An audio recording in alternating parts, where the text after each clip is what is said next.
is for you to score, you must have a goal, right? And we are going to have a closer look at the development of intercultural communication skills in the Turkish context. And we are going to start with Rüveyda's presentation, where Rüveyda is going to talk about a very interesting e-twinning project and how the cultural awareness of her students hopefully developed, right, because of the project. Rüveyda, the floor is yours. Okay, Hocam, let me to set the presentation.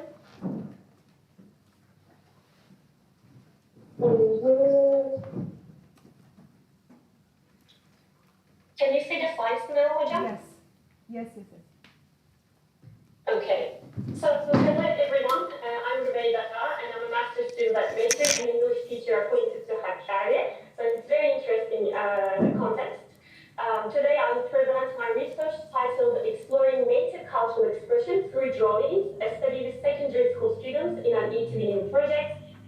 This study was conducted with the supervision of Professor Dr. Tülay Katipoğlu, and I'll be sharing my preliminary findings of my thesis. The study explores how integrating students' native culture into an e-twinning project can enhance their intercultural awareness, improve their English language skills and digital skills. So here is the outline of my presentation, and I would like to start with pictures. So I included these pictures for you to visualize the context that I'm working, in which later be mentioned by my students' comments and ideas collected from semi-structured interviews and also drawings. So on the left side you see inverted tulip. This is very special to Hakkari. It only appears in 20 days. And this is our famous Symbol Mountain. There you can see almost from every house. And this is my school view and my students. So let me continue. As classrooms today are becoming more diverse than ever, it's really important to use approaches like culture responsive teaching, where teachers value and include students' cultures in the classroom. In addition to that, the collaborative projects such as e-twinning should not only focus on language skills, but also help students to develop intercultural competence. However, most studies so far have focused on collecting data from high school students, university levels, or even from English language teachers or pre-service or in-service language teachers. But as the code says, children express themselves best through what they are best at. So in this case, we're talking about drawings. So it's really significant that we are not only collecting data from young learners, but also how we collect data. So it reveals the best results when we collect data from students' drawings. Therefore, in this study, I collected students' drawings. So based on these ideas, I explored three main questions. The first one is, how does integrating native culture into an e-twinning project influence students' intercultural awareness? And the second is, how do students express their cultural identity through drawings? And the last one is, what are their perceptions about how this project helped improve their English language skills? So for those who may not be familiar about e-twinning project, e-twinning is a European communication initiative that connects schools across Europe through an online platform, and it provides safe space for collaboration between teachers and students, supporting intercultural dialogue, digital literacy, and project-based learning. Also, e-twinning gives students an authentic opportunity to communicate with their peers from other countries. I think you can see this now. Can you see the screen? I'm really sorry because of the sanitizing. Let me continue. E-twinning gives an authentic opportunity, as I said, to communicate with peers from other countries, and it also helps you to understand different cultural perspectives, build empathy, and study motivated through meaningful language tasks. So it's not only about language learning, but also about becoming active global students. So this is the summary of the participation of Turkey in e-twinning projects. As you can see from the last figure, the proportion of projects in Europe, Turkey accounts for almost half of the projects. So they are very interested in organizing e-twinning projects at Ministry of Education schools. My study actually based on four main frameworks. The first one is, as I said before, culture responsive teaching, which the main idea is valuing students' backgrounds, validating their own cultures, local cultures, incorporating their cultures to language classroom. And the next one is project-based learning, which makes learning active and meaningful through a project like interviewing. And the next one is intercultural competence and communicative competence by Bayram, which focuses on cultural reflection and understanding. And lastly, transcultural communication, which you're going to hear Baker's name a few times in the following slides, talking about drawings, which emphasizes hybrid and fluid identities in global contexts. Okay. So previous studies show that interviewing sports intercultural competence, language skills, English language skills, and motivation. For example, the first study found significant intercultural growth in primary classrooms, while Demir showed positive effects in under-resourced Turkish schools as well, like Hakkari context. However, there are very few studies with younger learners or focusing on visual expression, which is, I believe, where my research contributes to the field. And also, many methodologies are followed qualitative research design in the literature, as you can see from the table. And let me talk about the project. In our project, my interviewing project, let me say, was titled "The Role in the Classroom," in our classroom. It lasted for 5 weeks and included schools from Turkey, Romania, Italy, Ukraine, and Greece. And each week we focused on different tasks, improving their language skills, intercultural communication among their peers. So we had 40 participants, and they mostly coming from Kurdish background with a few students from mixed Turkish or Persian Azerbaijani families. This is very normal in Hakkari because we are very, very close to Iran borders. And in the city, it is really high likely that you see mixed marriages or Persian citizens. So I believe this multicultural background of the study made the study especially rich in cultural variety.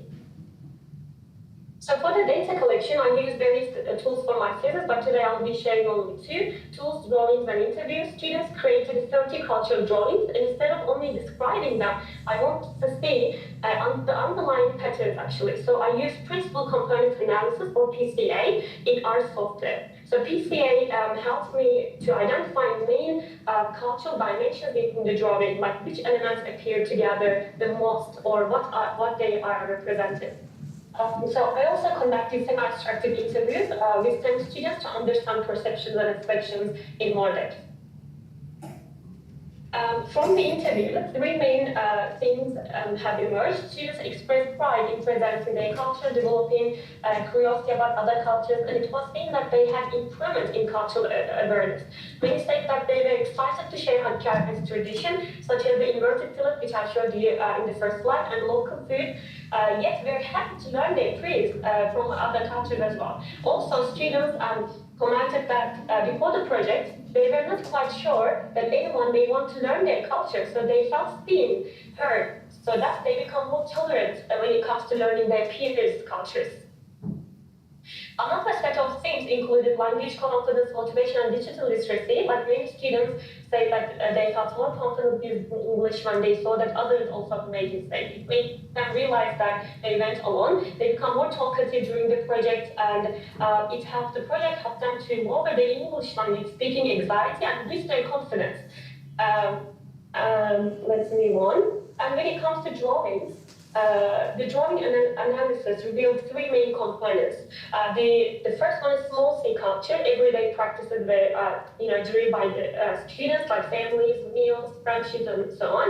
And the second one, the classroom dimension, like featuring desks, blackboards, which was very interesting because, when I asked students to draw about their culture, they actually draw school space as well, like school objects. For example, teacher's desk. That was very interesting. And the last one, the third one, is the strongest, deep sea culture, symbols including inverted tulip, famous mountain, like as I said, Stumble Mountain.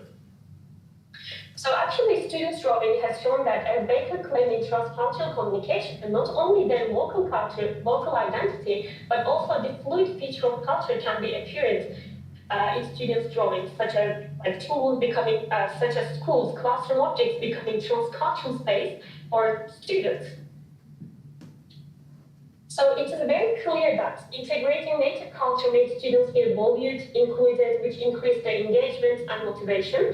This aligns with culturally responsive teaching and Bayram's intercultural model, where understanding one's own culture is the first step toward understanding other cultures. And these are some examples from my students. On the right side, you see Ukrainians, Romanians, our participants are peers from other cultures too. And on the left side, my students' picture. And here, another important point was that the comments of the students from their peers drawing. One of the students commented that, like, the castle that you see here, she thought that it was a castle, like, similar to Diyarbakir. And another student here, for example, that's a representation of another cultures, but they compared and contrast with their own cultures. Say that this looks like Hakkari's road, and let me show you the Hakkari's road here. Very similar, right? Well, my plans are. Okay. Let me move on. So as Baker explained, these pictures show how students' various cultures are interconnected and became fluid as the project continued. As you can see from the first picture, we were moving through the cultures as you see on the wall.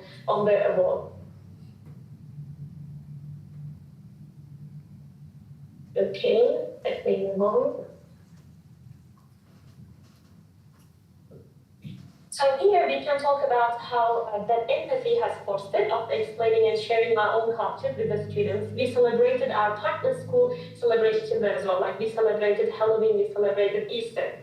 And I think it was, the students have become more tolerant because as we started from their own culture, they commented that these celebrations were very fun, they enjoyed it, it was interesting for them to color, paint eggs. And as a part of culture responsive teaching approach, the teacher's stance is very significant because despite their age, actually students feel how their teacher stands or their teacher's attitude. In our class, for example, we have a rule, some of our students say that I teach them English and they teach me Kurdish and their culture, and I teach my culture. Okay. And then, okay, moving on. And for the last part of the study, the students sent letters and received letters from their peers abroad. Okay, let me move on. As the students sent letters to other students, this emphasized that they improved their English writing skills by writing actually real letters. They learned how to begin with dear and end with best or with love.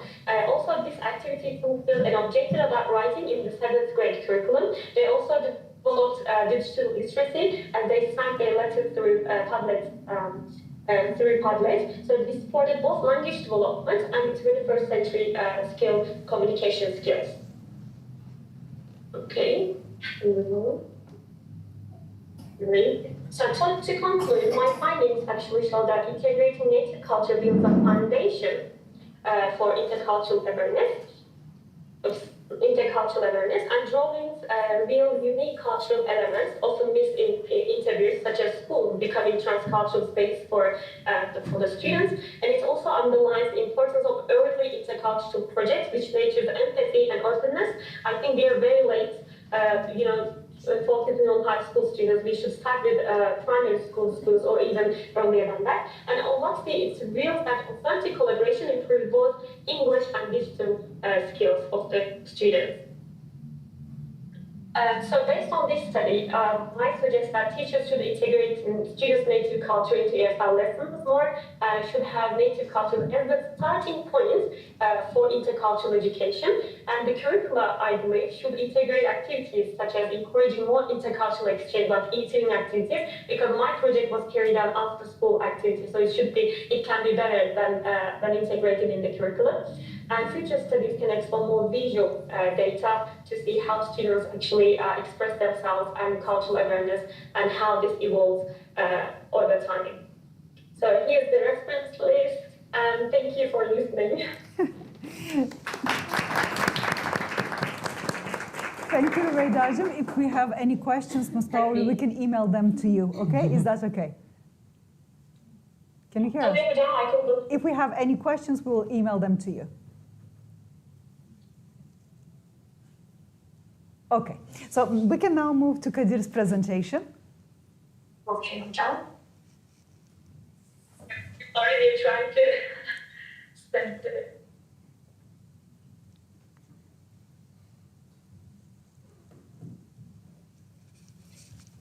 Okay, hocam, let me reorganize the setting for my presentation. Okay.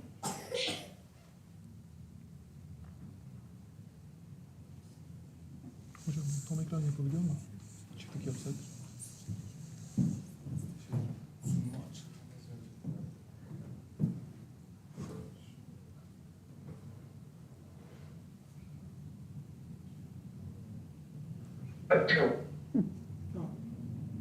So now you can see my screen, I think. Yes.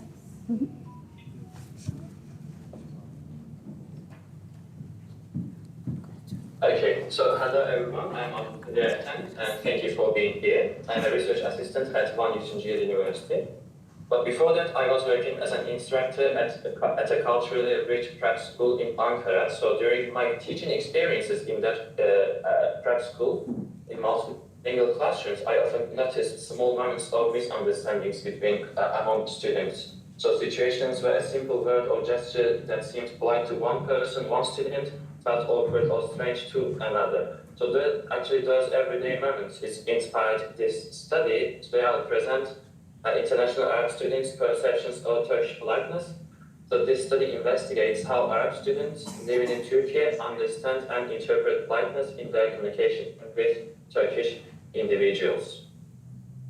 So when we say politeness, it's often associated with simple expressions, like saying thank you, or just saying simply, yeah, I think it's visible here.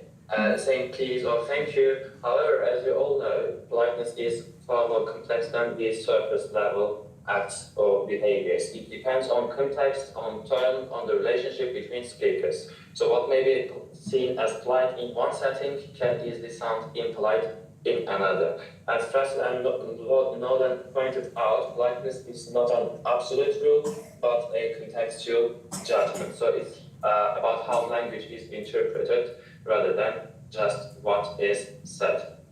So speech art theory reminds us every utterance has multiple layers, like the locutionary, illocutionary, and perlocutionary acts, as we might remember. So communication is not just about words, but it also carries intention and effect. So even a polite intention can sometimes be misunderstood if the listener interprets it differently. Spencer Orty also argues that politeness and impoliteness are shaped by cultural norms. For example, greeting a stranger or thanking someone of lower status might be polite in one culture, but unnecessary in another. So these expectations are actually influenced by power relations, social distance, and role relationships. This study draws on three complementary frameworks, actually. First, Spencer Orty's rapport management, and Brown and Levinson's politeness theory, and third, Byron's intercultural communicative competence. When it comes to the rationale of my study, as you know, the number of Arab students in Turkey has increased rapidly in the last decade, but their experiences and perceptions of Turkish politeness remain under-researched. Most existing studies examine Arab or Turkish politeness separately, so my study connects the two by analyzing how Arab students interpret Turkish norms of politeness. So I had four main research questions: how Arab students perceive politeness and impoliteness, what expectations they hold for politeness in social and educational interactions in Turkey, how social distance, power relations, and the range of impositions influence these perceptions, and finally, how these perceptions reflect the components of intercultural communicative competence framework offered by Byron. Now I would like to move on to the literature review very briefly.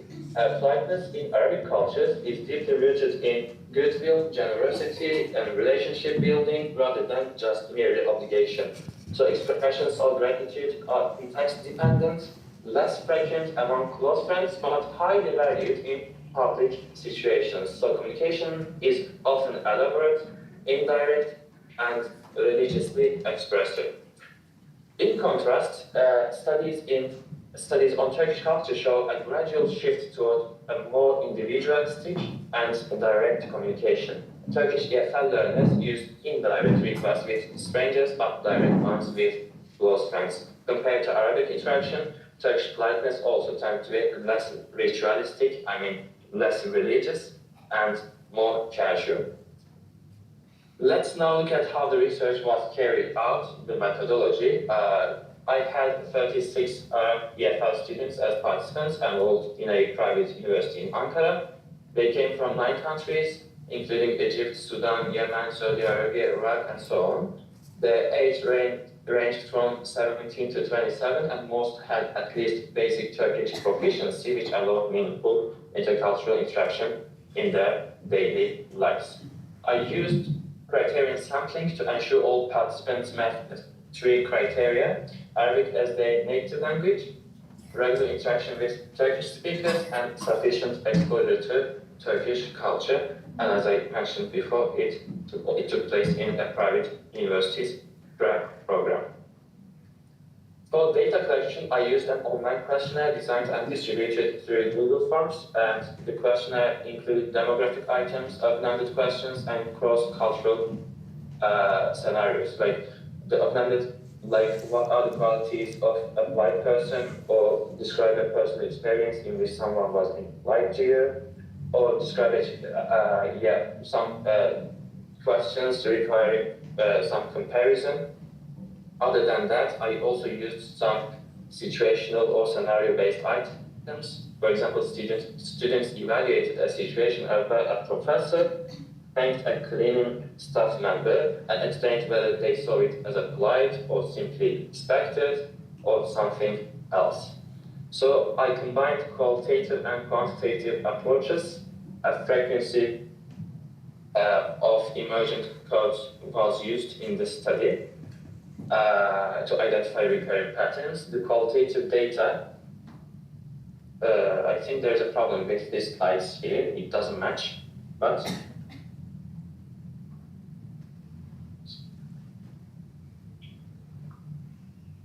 okay, I'm reorganizing it, match it. Data analysis, right? Okay. So the qualitative data were also then examined in more depth through the interpretive analysis, and then the themes were mapped onto the Byram's dimensions. The findings were grouped under 3 major types regarding politeness, impoliteness, and cross-cultural insights. Now let's talk about the results. Most participants actually highlighted respect as the key element. So many mentioned that polite behavior goes beyond words. It includes gestures like smiling, using honorifics, or even emotional expressions such as praying for someone or kissing the forehead. So these examples show how for Arab students, politeness is not only linguistic, but deeply emotional and relational. It reflects their harmony and mutual respect in their cultural interactions. Another key finding is the strong religious dimension of politeness. About 1/3 of the participants expressed politeness through the expressions like Jazakallah khair, inshallah, so all of which mean like may God bless or reward you. So this shows how moral or religious values are embedded in their everyday communication. And for example, in one of the scenarios where a professor thanked a cleaning staff member, a student said an Arabic person would likely respond with, may God reward you. So it's a reflection of faith and moral respect in their cultural communication. Now moving on to what participants considered impoliteness, a large majority defined impoliteness as disrespectful behavior. They frequently mentioned actions like interrupting, ignoring, or insulting others. For instance, some said an impolite person acts without regard for others, they behave arrogantly. So So from an intercultural communicative competence perspective, these findings are quite revealing, but how they show how Arab students interpret others' behaviors through the perspective of their own cultural expectations. So this reflects Bayram's skills of interpreting and relating. What's interesting here is that Turkish behaviors, which might seem quite normal, neutral, or efficient for locals, can be perceived as disrespectful by Arab students. This means that communication does not always come from bad intention, but it's actually the product of cultural difference. They describe politeness as relational, tied to how people manage social relationships and show attitudinal respect, and religious expressions were also quite meaningful for them. Another important finding relates to polite refusals. Many Arab students explained that when they refuse something, they usually give a reason to avoid hurting the other person's feelings. Besides, participants also stated both similarities and contrasts between Turkish and Arabic politeness norms. For example, 12 students described Turkish culture as more individualistic and formal, while Arabic cultures were seen as more collectivist and relationship-oriented. For example, one student said, "In my home, people are more friendly and helpful. In Turkey, everyone takes care of themselves." So it also actually mirrors Byron's interpreting and relating skill, which is particularly relevant here. Students are comparing their own culture with the host culture. Another striking contrast participants mentioned was about directness versus indirectness. They often describe Turkish communication as more direct, while Arabic communication tends to be more indirect and elaborate. Another interesting point came out of the data was hospitality and insistence.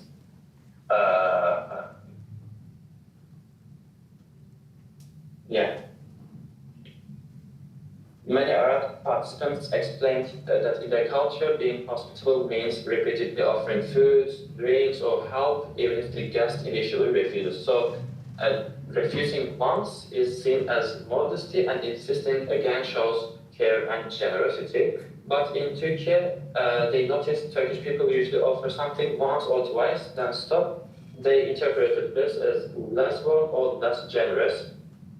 Even though it's just simple and norm for Turkish people. And formality and hierarchy were also recurring observations. They mentioned titles like bey or hanım being used frequently, so this shows a distance for them. This is another finding of my study. And finally, I think gender norms were another area where cross-cultural misunderstandings emerged. One participant said, for example, when I talk to a woman, I lower my eyes out of respect, but Turkish women thought it was impolite.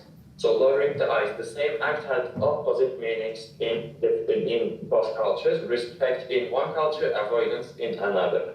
So this is a perfect example of why intercultural awareness is essential. Teachers and learners need to understand that politeness is context-dependent, not universal. Despite cultural contrasts, participants highlighted and shared values like respect, generosity, and warmth. In conclusion, Arab students in this study perceive politeness as deeply tied to respect, humility, and religion, reflecting their collectivist and religious background. Many view Turkish communication as more direct and casual, and they are associated with a more individual mindset. The findings highlight how essential cultural awareness and sensitivity are for successful interaction in multicultural environments. Based on these findings, several implications can be drawn from my study. First, teachers can integrate ICC-based, ICC-informed activities into their classrooms, like things like role plays, scenario discussions, or reflection journals that focus on politeness norms across cultures. And teachers should also develop their own critical cultural awareness, as Bayram suggests, reflecting all their biases and communicative expectations. And finally, contrastive pragmatic activities, comparing Turkish, Arabic, English, or whatever the culture is present in the class, to promote empathy and help students interpret differences as cultural but not personal. Yes, here are my references, and thank you all for listening. Thank you, Kadir. Again, similarly to Ruveyda, if we have any questions from the audience, we'll try to email them to you. Is that okay? Hopefully. Do we have a question, Hocam? Do we have any questions at the moment? No, not at the moment, right? Okay. So have a safe trip, Kadir and Ruveyda, and we'll continue with the rest of the panel.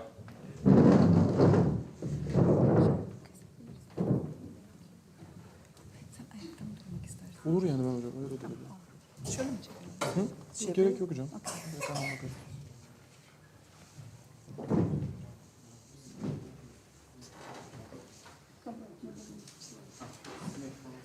Şimdi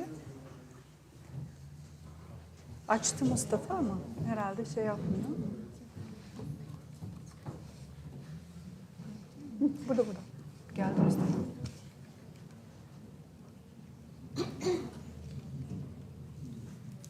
Nerede göremiyorum şu an. Şuradan bakmam lazım. Evet. İstersen benimkini tamamen kapatalım işte. Çünkü o kalmış hala açık. Süper. Şurada şey görebiliyorsunuz. So we'll continue with our third presentation, and Mustafa is going to talk about the analysis of the Turkish English as a Foreign Language books. Is there a remote controller for that? Buradan yapabiliriz. Şuraya basın. Okay. Tamam. Yok, gerek yok. Şuradan bas. So hello everyone. My name is Mustafa Tosun. I'm a last year master's student at Middle East Technical University in the field of English language teaching. And I'm also an instructor at Istanbul Medipol University. So today I will be talking about my study on the representation of speech acts in 12th grade Turkish public school English textbooks, and I'm doing that from an intercultural perspective. So in my presentation, I'll give you a brief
but I only focused on 3 of them.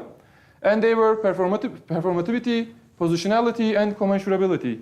So there were no studies combining a textbook analysis and speech acts, and there were no studies which look at that issue from this perspective. So I tried to come up with my own level. So performativity means basically language is action, and it's a combination of verbal and non-verbal elements. It's very similar to what Austin said, right? To say something is to do something. And so when it comes to the evaluation of this in the textbook, so I have 3 levels: high, medium, and low. So if it's high, it means that tasks require learners to perform speech acts in a context. So they have roles, they have a purpose, they know the context. But if it's low, it's just form-based teaching, like they're just ticking, listing, and matching, and filling in the blanks. And for positionality, it means that we should take stances to be interculturally competent. So, for example, now I'm a presenter and you are the listener. So there are positions of us. Or Çınar Hocam is my professor and I'm his student, right? So we should be able to take those stances to be interculturally competent. And so if that principle is high, it means that students compare and debate perspectives. For example, local versus global issues or ethical dilemmas. But if it's low, students just repeat the fixed dialogues. So the last principle was commensurability, and it means bridging between cultures. So like for example, and there are 3 levels of this: linguistic, cognitive, and corporeal levels. So if I marked a task as high, it means that the task integrate both 3 of these levels into the activity. So they have role plays. They have comparisons of concepts between cultures, as for example, politeness concept. And if it's low, again, the activities just remain form-based, and there are no translations. So according to commensurability principle, there should be also some translations. The students should be able to see the differences from a linguistic level. So previous studies, when it comes to previous studies, so there were studies which focus on the frequency of speech acts, also which focus on the speech acts, just one kind of speech acts. Also, there were studies, as the last study, which focus on the pragmatic exercises and which look at the exercises from an intercultural perspective. But what makes my study unique was the fact that I combined all of these focuses into one study. So I analyzed the frequency of speech acts, I analyzed all kinds of speech acts, and I also look at the exercises. I analyze the exercises from a pragmatic and intercultural perspective. So when it comes to my methodology, this was the book that I used. This is the official 12th grade B2 level English textbook, and it is used in Turkish public high schools. And this book consists of 10 different themes. You can see the themes on the slide. And in the textbook, there were different pedagogical styles, such as reading, listening, writing, vocabulary, pronunciation, integrated in different kinds of activities. And this book represents the standardized EFL curriculum in Turkish public high schools. And the reason why I chose this book is because it is nationally mandated textbook. So when you go in any public high school in Turkey at 12th grade, you will see this book. Mm-hmm. So my data collection. So in my data collection, I examined the whole book by page, and I noted down all the instances of speech acts into a Microsoft Excel document.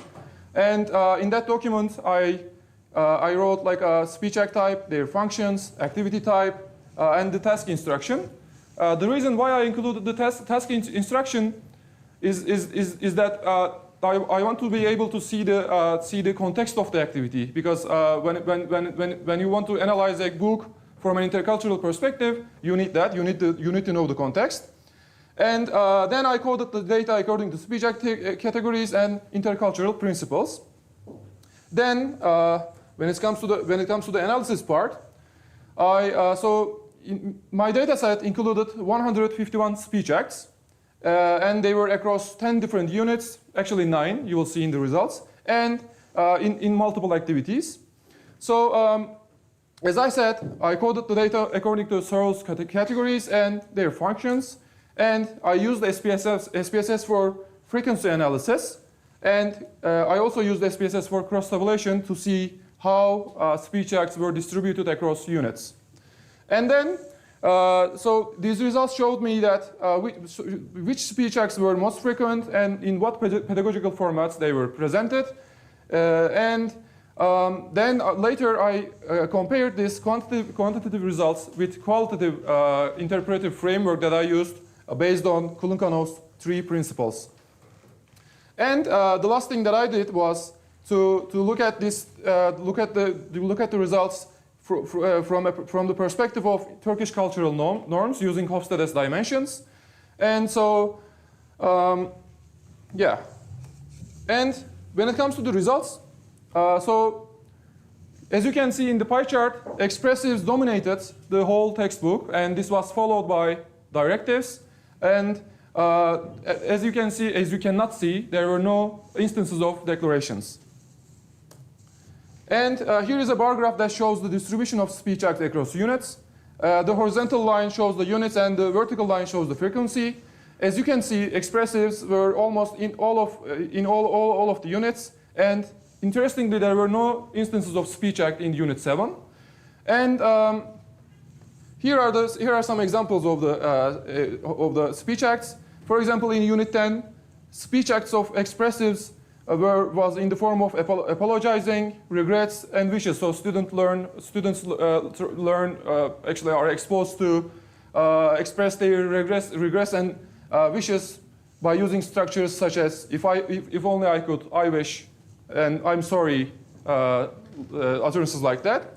Or in Unit 6, for example, the students are exposed to requests, which is a directive speech act, and they're also exposed to commissives, because when you accept these requests or when you want to reject this, you should be able to use the commissives, because then you commit yourself to the request of the speaker. And when it comes to pedagogical representation of the speech acts, reading activities dominated the whole book, and this was followed by dialogues and role plays, and there are some implications of this, which I will be talking about in my discussion part. And here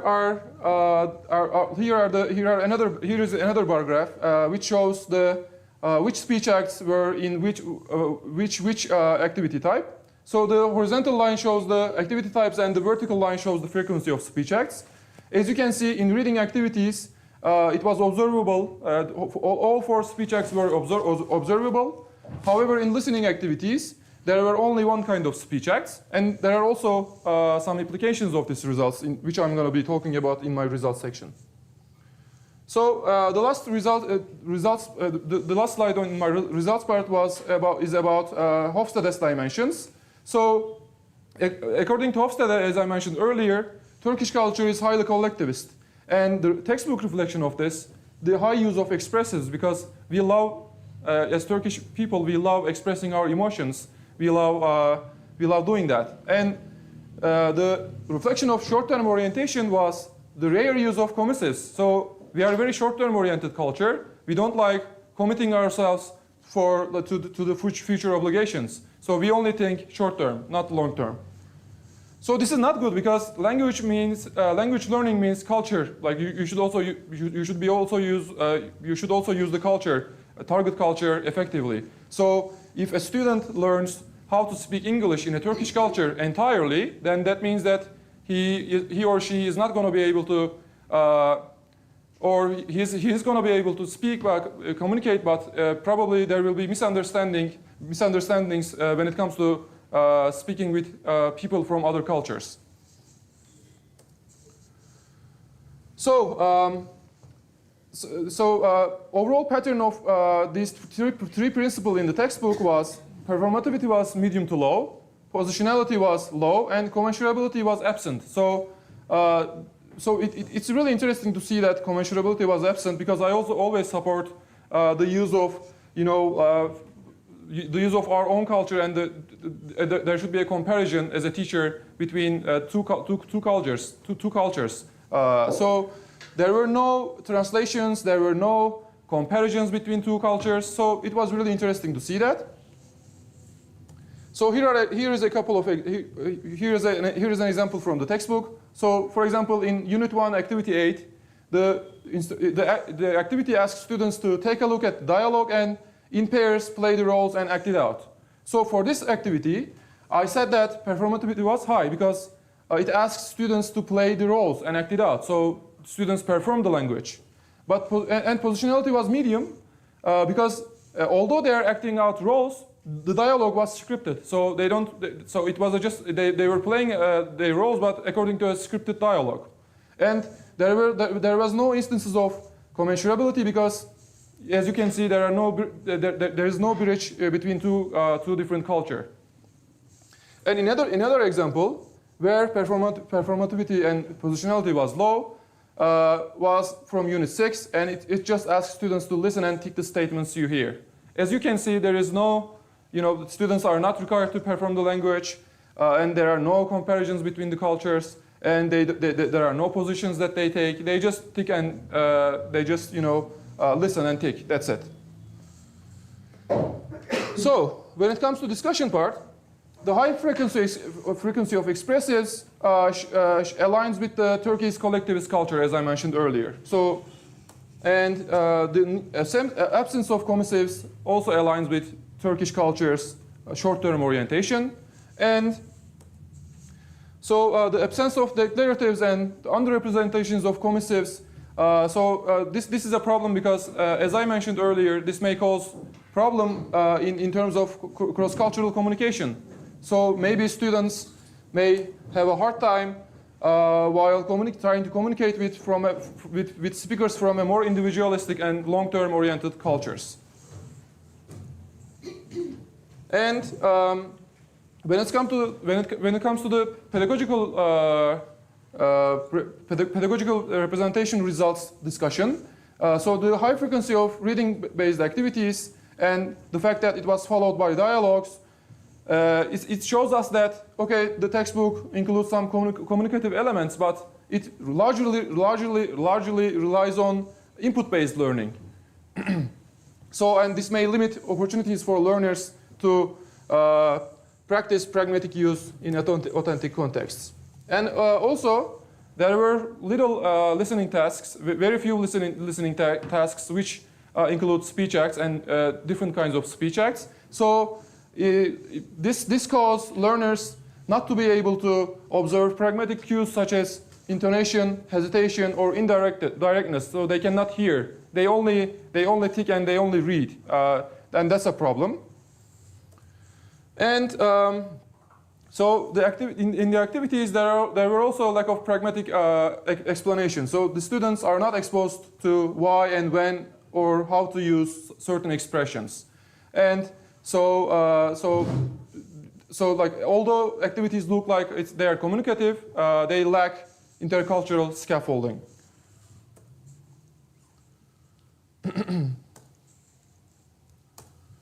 And in terms of Kulinkanov's lens, so the fact that performativity was medium to low shows us that students just use the language just to say something, not to do something.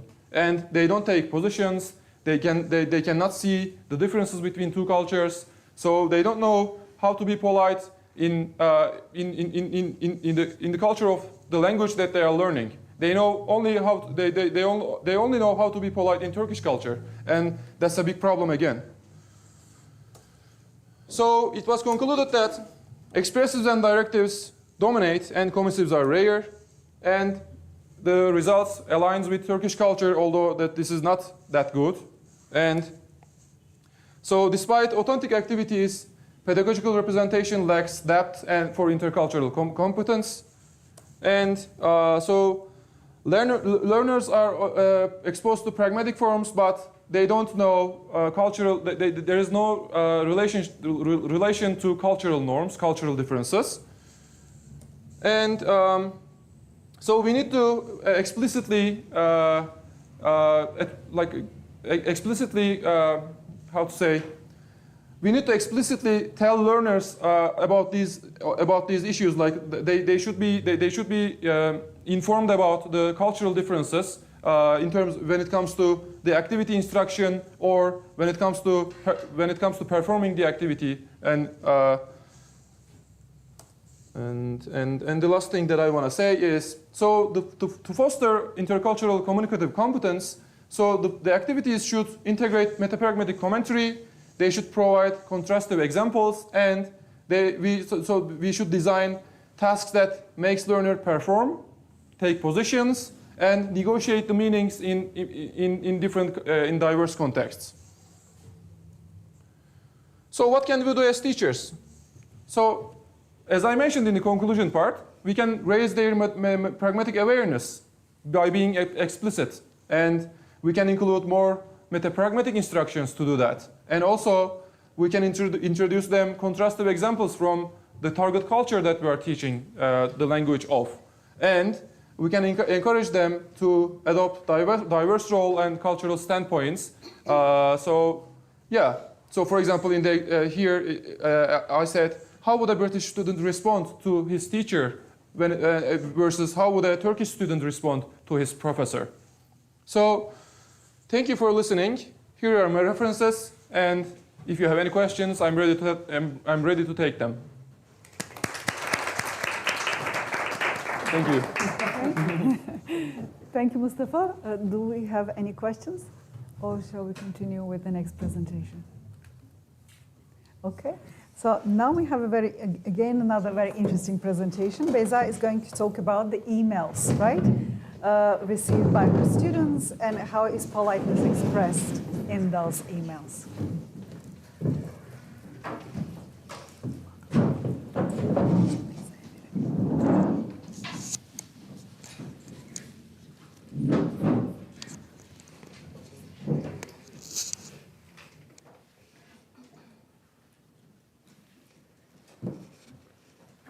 Okay, so hello everyone. Thank you all for being here today.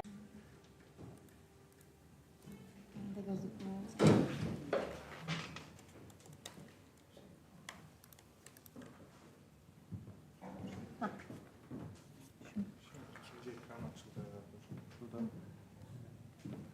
yansıtma şeyinden yapabilirsin yani. Nasıl yapacağım hocam? Şurada saate bir tıklayabilir misiniz? Şimdi. O zaman onun yanında kim olur? Şimdi acaba.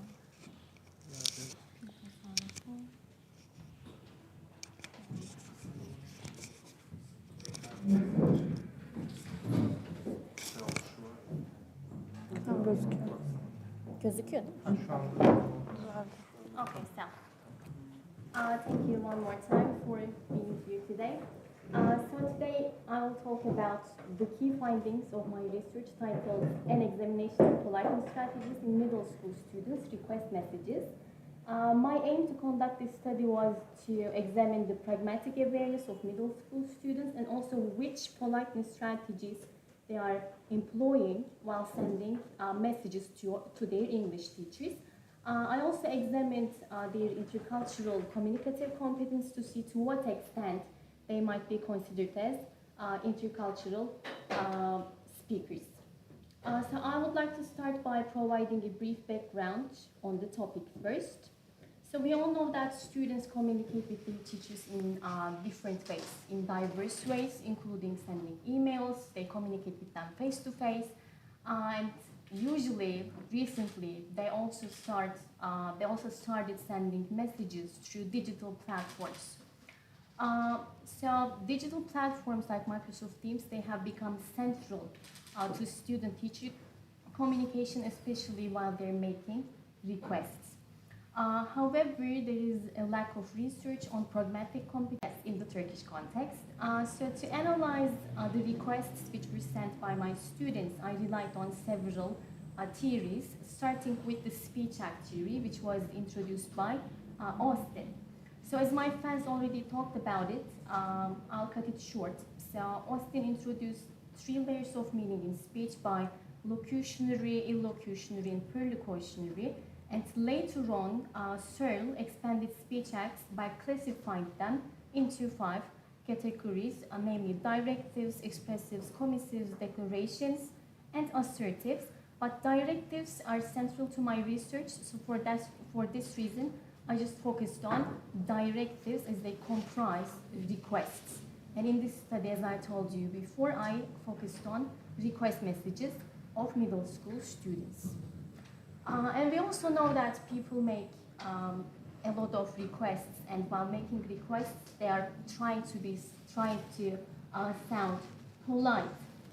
So the next theory, which is Brown-Levinson's politeness theory, explains how that works. So according to Brown and Levinson, there is this concept of face, which means how people want to be seen by other people, in other words, their public image. So we have the positive face versus the negative face.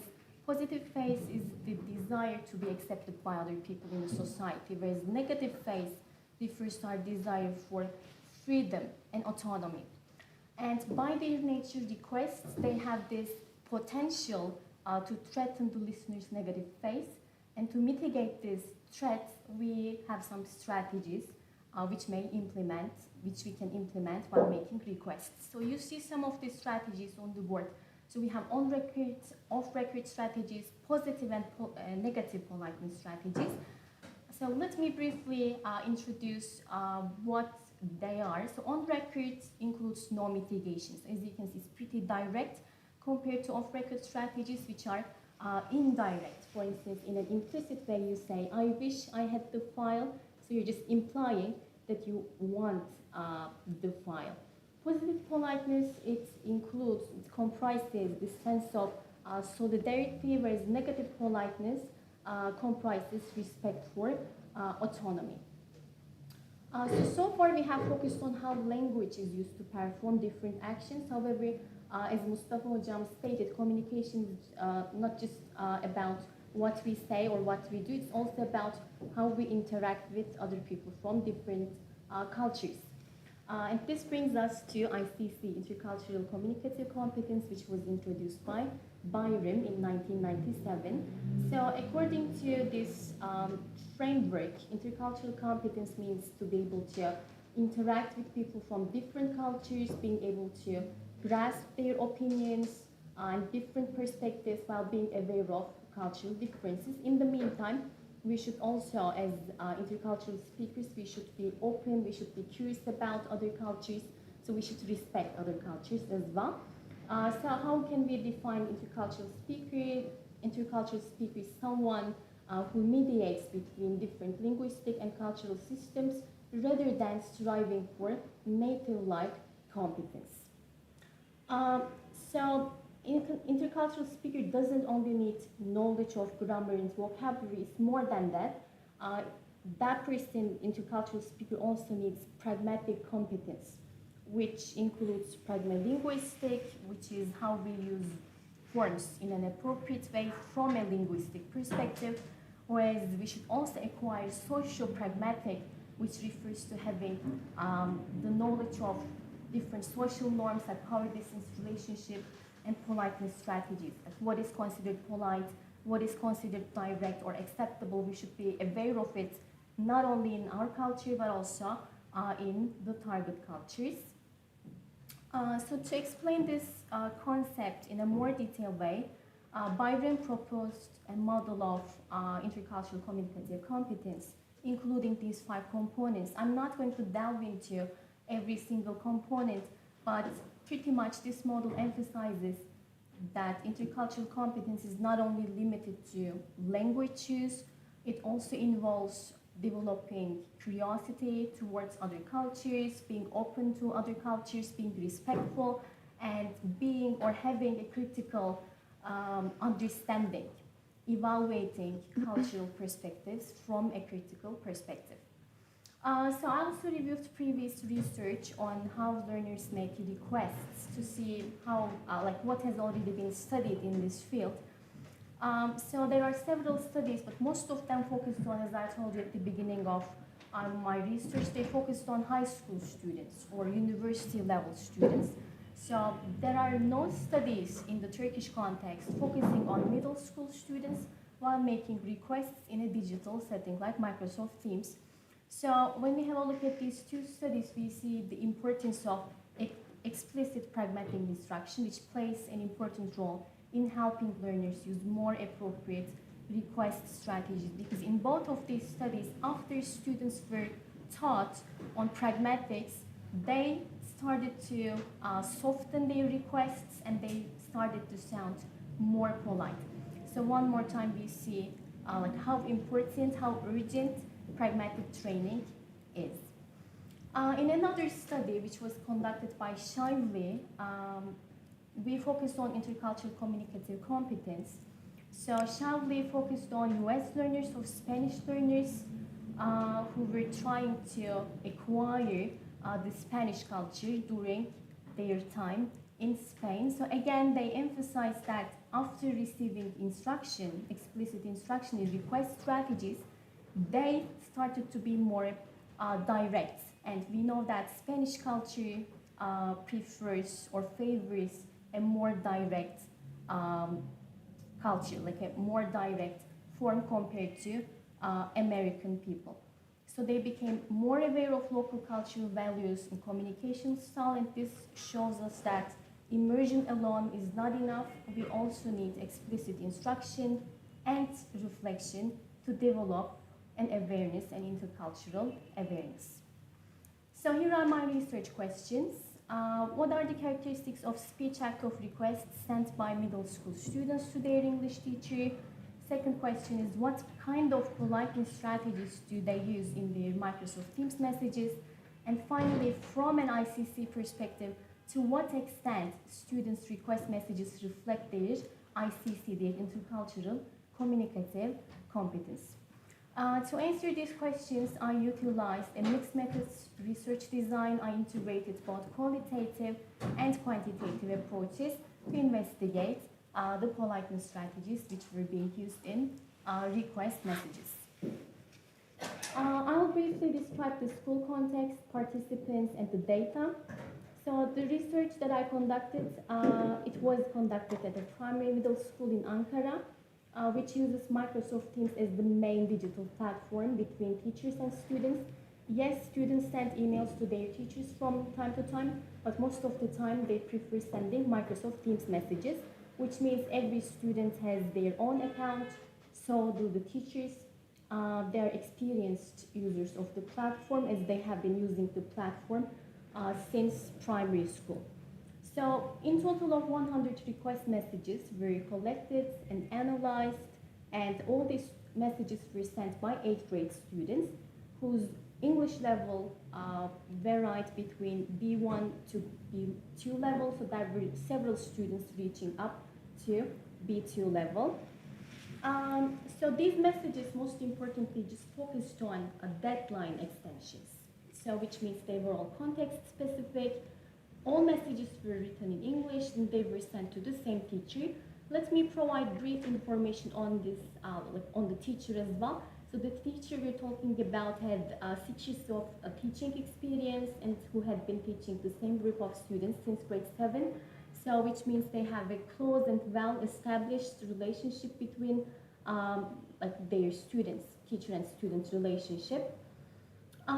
The analysis section had 2 steps, qualitative content analysis and quantitative frequency analysis. And in the analysis process, I benefited from the following frameworks. So to be able to understand the directness and modifications, we should first of all have a look at Olstein and Bloom-Kulkal's framework. Let me first of all explain what headaches refer to and what modifiers are. So headaches, they are the core part of requests. So they basically show how straightforward the messages are. So we have 3 types of headaches: direct, conventionally indirect, non-conventionally indirect. But we all know that just using headache may sound a little too direct, like it may sound a little rude. So to prevent from this, we include some modifiers to soften the request, to make it sound more polite, in which we have the internal modifiers and external modifiers. I'll be talking about them in the following slides. So to be able to understand what modifications are, maybe we can have a look at the example you see on the board.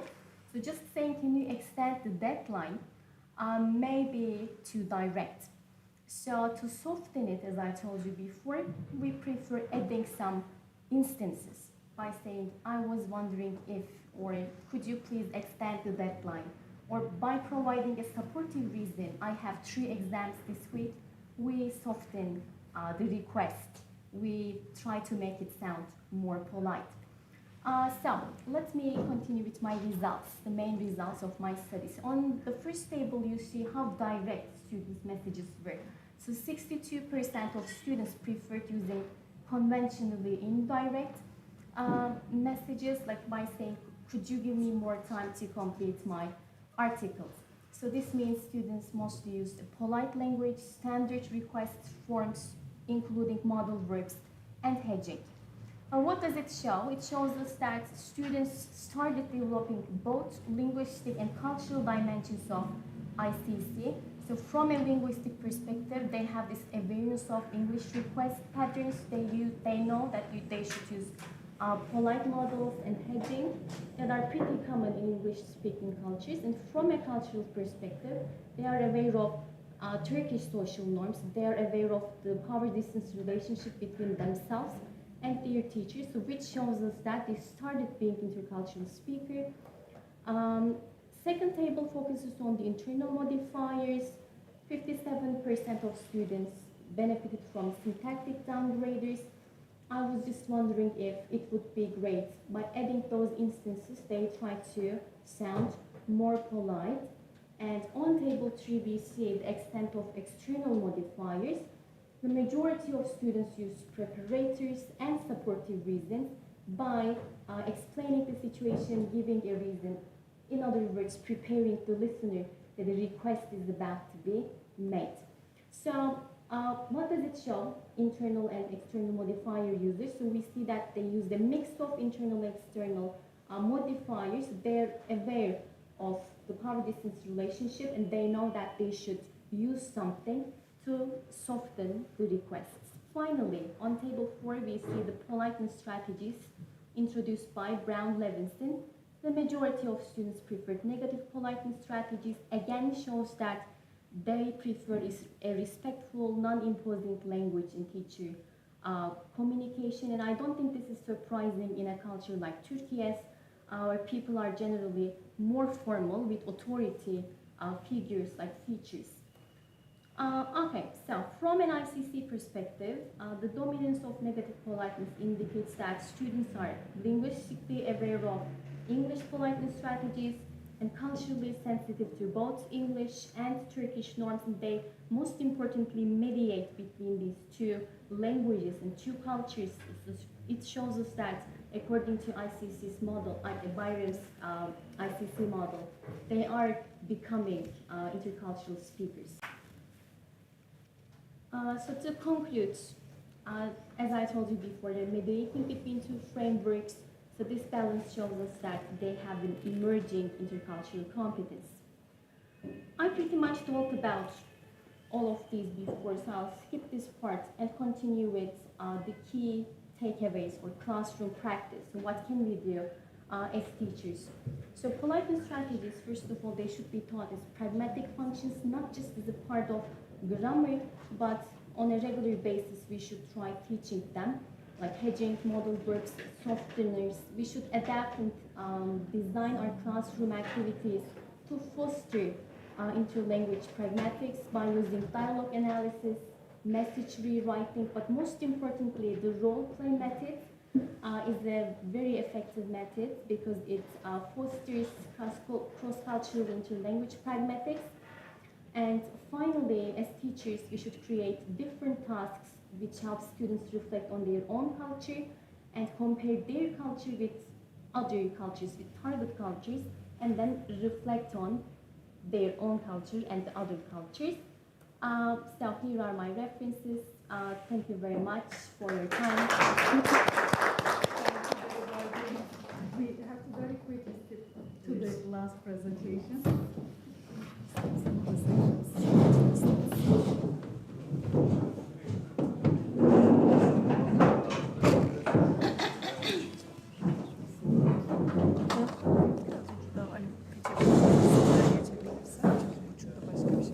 Tamam.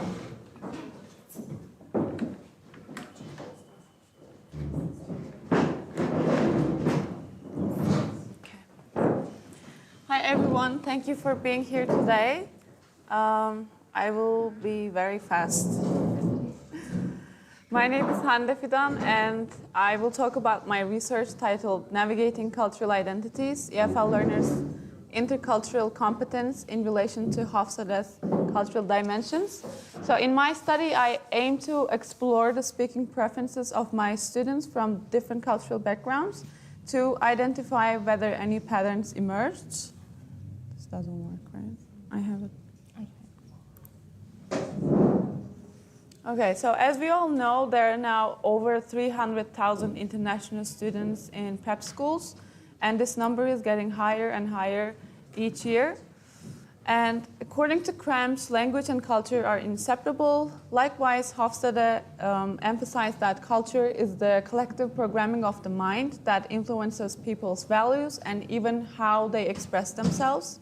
So we can definitely say culture plays a key role in communication. Also, Arsenault and Woolen, they conducted a cross-cultural study. They examined how individuals from different cultures communicate during job interviews, and they actually found that some cultures emphasize their personal achievements while some prioritize teamwork skills. Similarly, Lin and Liu found the cultural dimensions can influence communication. So drawing on these findings, I was interested how my own students' speakings can be influenced by their own cultural backgrounds in a job interview task in the class.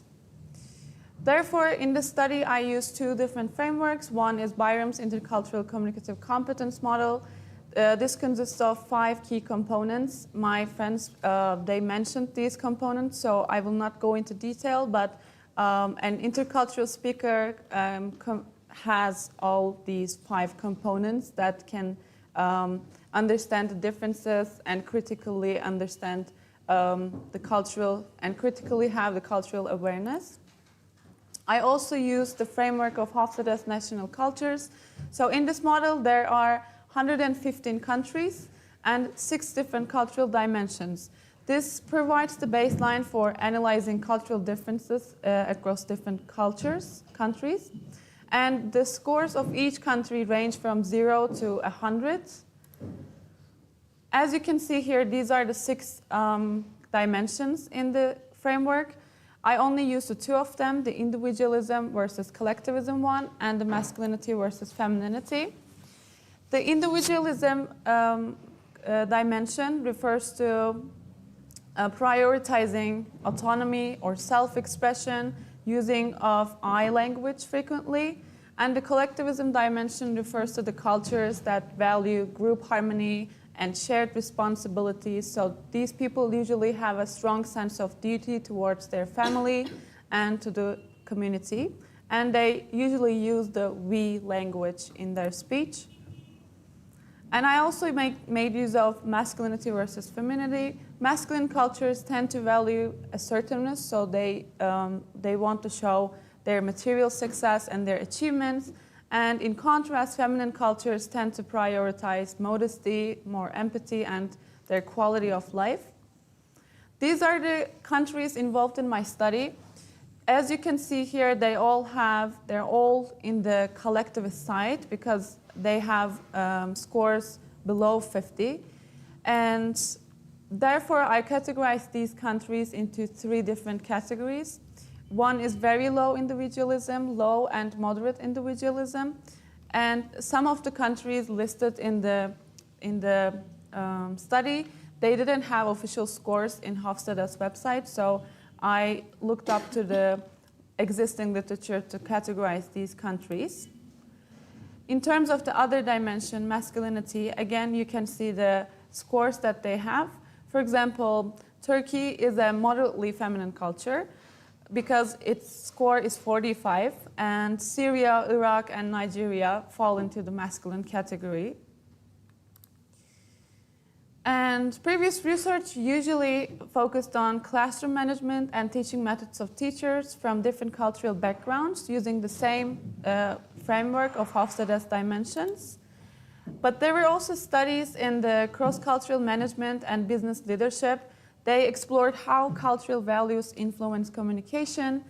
And to the best of our knowledge, this is the first study to apply Hofstede's framework in an EFL classroom setting for examining students' spoken communication during a job interview task.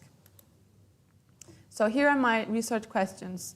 I wanted to find the answer for students' speaking preferences. Do they align with Hofstede's masculinity dimensions? And to what extent do EFL learners from different cultures demonstrate their ICC through their speaking preferences? And how do cultural backgrounds influence the degree of these dimensions in their speech? So I had 40 EFL students, and they all received 24 hours of English at a private university in Ankara.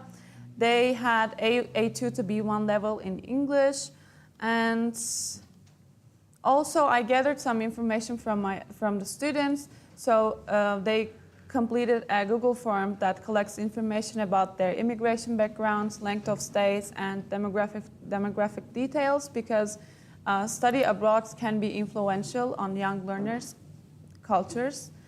And there were 20 Turkish students. Again, none of them reported long-term immigration history.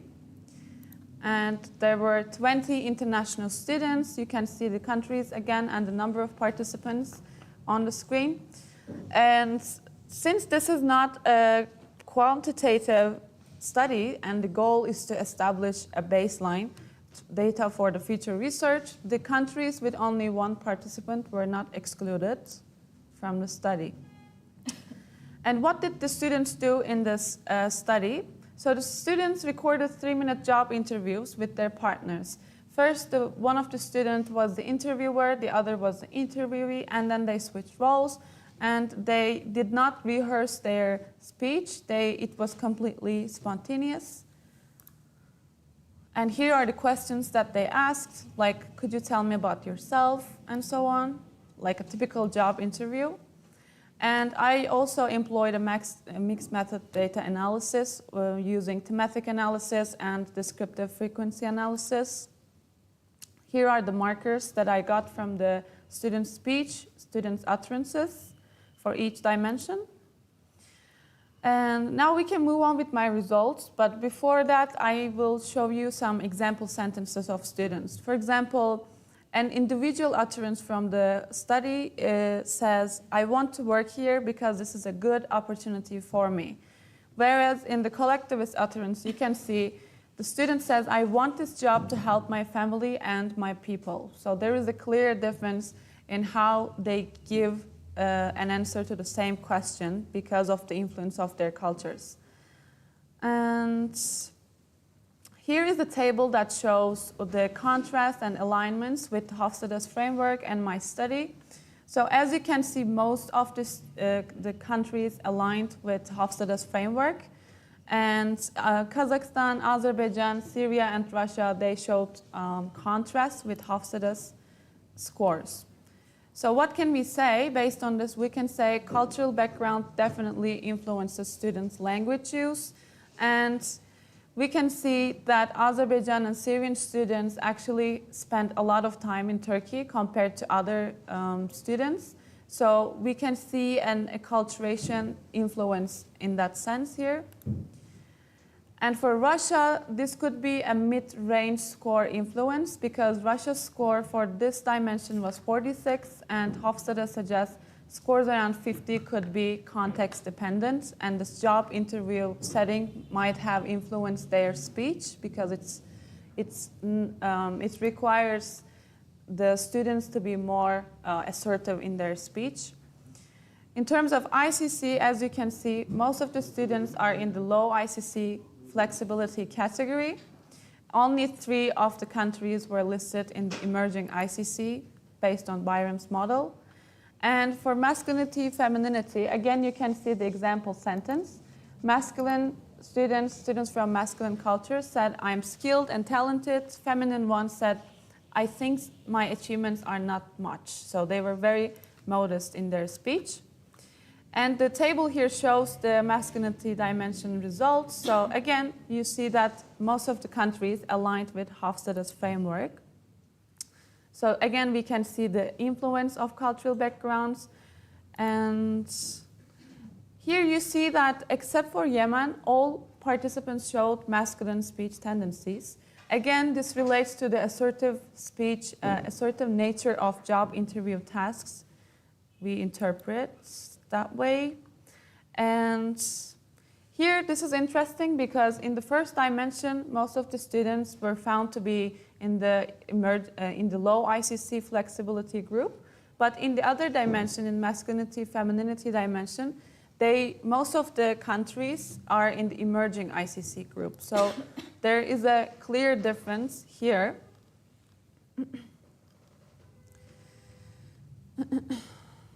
So this contrast actually suggests that intercultural competence is not fixed or uniform across all cultural values. Students may adapt more readily in some dimensions than others because of their personal experiences or the exposure to the intercultural context. So as proposed by Byram, the finding supports the idea that ICC is multidimensional, we can say. So what should we do as educators? Teachers should recognize that assertiveness or modesty may reflect cultural norms, not just the ability in language. And the speaking assessment should allow space for different communication styles. So not all students can perform or can self-promote themselves because of their cultural background. Some students may tend to speak more modestly, and that may affect teachers' assessment criteria. So we should also keep this in mind. And tasks like job interviews, again, may favor students from individualistic cultures. We should diversify our task types. And again, we should integrate more culturally rich tasks and real-life materials to our curricula. For policymakers, they can play a critical role. They can promote PD programs that help teachers to implement IC in their language education. And in conclusion, my study served as a baseline for future research. We need to promote greater cultural harmony, inclusivity, and ICC in EFL classrooms. So therefore, we need further studies in this field, I believe.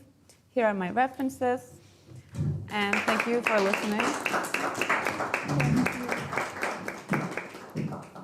Yes, if you have questions, I'm more than happy to answer. Thank you very much.